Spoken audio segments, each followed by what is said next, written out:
Hello fantasy family. Want to make sure you're writing your short stories for optimal reader engagement? In this video, I will point out 6 short story writing mistakes to avoid so that you write your best short story yet.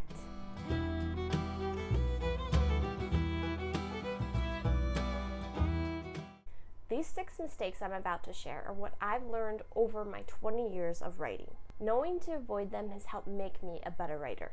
Let's dive in. And as always, for the best fantasy writing advice, be sure to subscribe to my channel and hit the little bell so that you are notified every time I post a new video every Tuesday. Mistake to avoid number 1 is lengthy intros. If you've been around the writing development world for any length of time, I'm sure you've heard that long, drawn-out intros do not cut it in novel writing of today's writing age. You're supposed to get right into setting up your plot, or, as I like to call it, showing the reader why they should care about your character. For the short stories of today, I find this advice to be even more true. You have even less time than a novel to set up your short story plot. So what would take 5 pages in a novel to make a beautiful intro would now take 2 to 5 paragraphs in a short story. Don't be shocked. It's the beauty of short stories. Once you master the quick and intriguing short story intros, you realize that novel intros are a cinch. Bottom line, leave your intro gripping, intriguing, and magical. And leave the long, boring intro in the battlefield, slain to rot. Mistake to avoid number 2, the lack of a focused conflict. Conflicts make your story interesting, but if you have too many conflicts going on, your story will become muddy and then hard to follow. Less is more in a short story, so choose one massive conflict and write your story around that. If you're curious about how to find your massive conflict, I explain more about how to do that in my 4 easy short story writing tips video, so go check it out. Mistake to avoid number 3 is excessive dialogue, especially during a fight scene. Oh, the dialogue. Some people love it, some people hate it. I gotta say, I'm a lover. Because when you get it right, your story feels so well-rounded and gorgeous, you just want to read it again and again. But too much dialogue and your readers get annoyed. Like anything in a short story, less is more. Only give your readers the bare minimum of what they need to understand your story and the direction it is going. Fluff isn't necessary. The key to better dialogue is to first know your character inside and out. Are they sarcastic, kind, rude, bubbly? This will dictate how they speak and therefore help make your dialogue intriguing. Bonus tip, don't feel chained when you're writing your first draft. It's good to know what you're shooting for, but don't let the need to be short put you in a box. Let your inner writer work his or her magic, then you can cut and refine the dialogue in the second draft.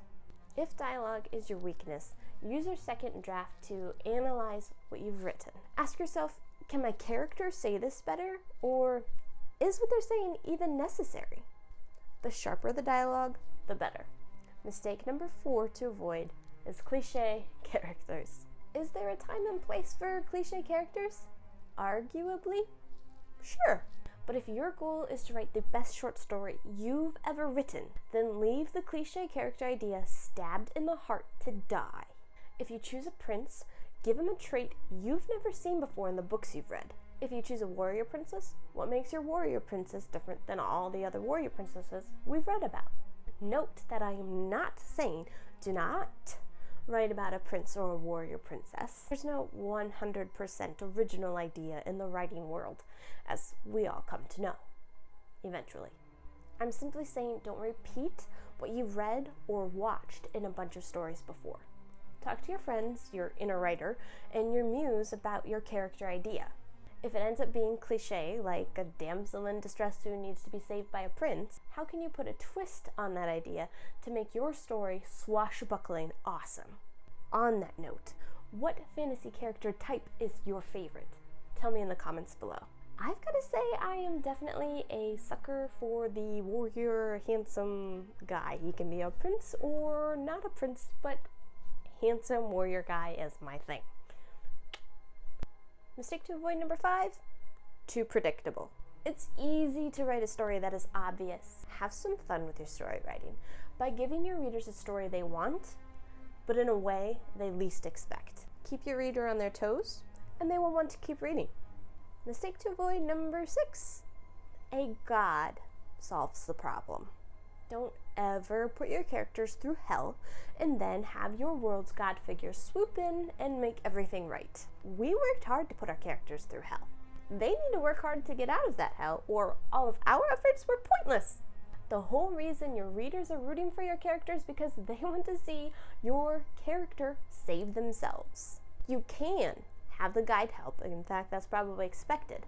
But don't let the guide do all the work. Your reader will feel betrayed, and that's the last thing you want. There you have it, my 6 fantasy short story writing mistakes to avoid. If they've helped inspire you in any way, tell me in the comments below. On a side note, be sure to get yourself a copy of Twins of Shadows, which is 3 short stories made into one novella. Use it as an inspiration for your short stories and enjoy your fantasy writing. You can download the book for free at abbyarthur.com, and you can also find it in the description below. If you like this video, hit that like button and be sure to subscribe so that you never miss a video from me. And I'll see you in the next video. Thanks for watching.